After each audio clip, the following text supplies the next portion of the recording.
Hai teman makan, apa kabarnya nih? Mama lagi gak enak badan nih. Jadi mama pengen makan yang segar-segar. Mama hari ini masak sop sayur-sayuran. Terus mama kasih sambal kecap biar lebih segar. Terus mama kasih taburan bawang goreng biar tambah maknyus.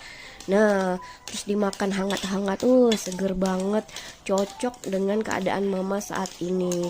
Jaga kesehatan ya teman makan, dah.